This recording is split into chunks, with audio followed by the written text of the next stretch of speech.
Assam Chief Minister Dr. Himanta Biswa Sarma visited the encroachment-affected Madhupur area in Uriam Ghat under Golaghat district to assess the situation firsthand. Arriving by helicopter at Bidyapur, Dr. Sarma inspected multiple locations under the Rongma forest range and expressed relief that many encroachers have begun vacating the area voluntarily. The CM has revealed that some families had occupied between 200 to 400 bighas each, with encroachers coming from several districts across Assam and even other states. He stressed that the government plans to legitimize stone and sand extraction zones for local youths once the illegal occupants are removed. Dr. Sarma also confirmed a coordination with the Nagaland government, which has shown full support in tackling interstate encroachment. He personally inspected a large betel nut plantation reportedly established by illegal occupants as part of the site visit. এই সমগ্ৰ অঞ্চলটোত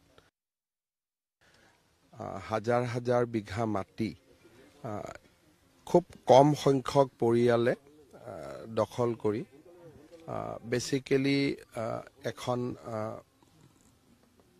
কবলৈ গলে এটা অৰ্থনৈতিক ভাৱে তেওঁলোকে বা বেদখলকাৰী সকলে নিজৰ স্থিতি শক্তিশালী কৰিছিল।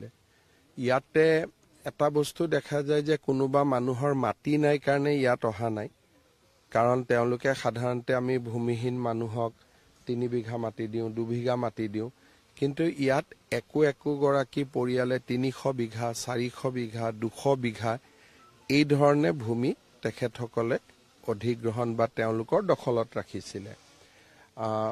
স্বাভাৱিকভাৱে মই ভাবো যে ইয়াৰ পৰা মানুহখিনি আতৰি গৈছে প্ৰায় 70% মানুহ, আৰু মানুহখিনিও মই ভাবো যে অহা 2-3 দিনত আতৰি যাব।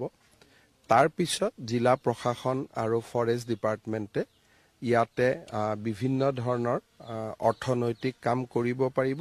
নীতি নিয়মৰ ভিতৰত বিভিন্ন ধৰণৰ মূল্যবান গছ যিখিনি আমাক বহুতখিনি অৰ্থনৈতিকভাৱে শক্তিশালী কৰিব পাৰিব, সেই ধৰণৰ কাম আমাৰ স্থানীয় ৰাইজসকলে ইয়াত কৰিব পাৰিব, বন বিভাগে কৰিব পাৰিব, আৰু এটা নিয়ম নীতি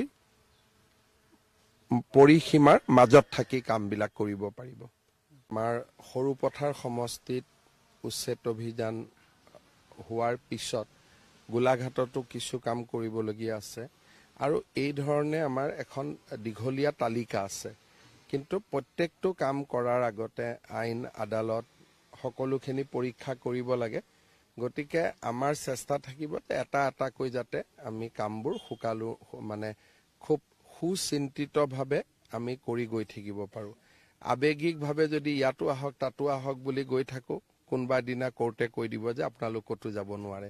সেইকাৰণে আমি আইন আদালত অধিবক্তা আমাৰ নিজৰ অভিজ্ঞতা এই সকলোবিলাক লৈ পেলাই এটাকৈ আমি স্পটত গৈ আছো, আৰু যত আমি জানো যে আমাৰ স্থিতি আইনগত দিশৰ পৰা মজবুত, আমি তেনেকে এটাকৈ কৰি গৈ আছো। আৰু মই ভাবো যে গোটেই অসমতে ইয়াৰ পিছতো 2-3 জায়গাত হ'ব, তাত কাম চলি আছে। গতিকে সেই ধৰণে এটাকৈ আমাৰ বন বিভাগকৈ ফৰেষ্ট, ভিজিআৰ, পিজিআৰ, সত্ৰৰ মাটি, নামঘৰৰ মাটি এইখিনি আমি লাহে লাহে উদ্ধাৰ কৰি থাকিম।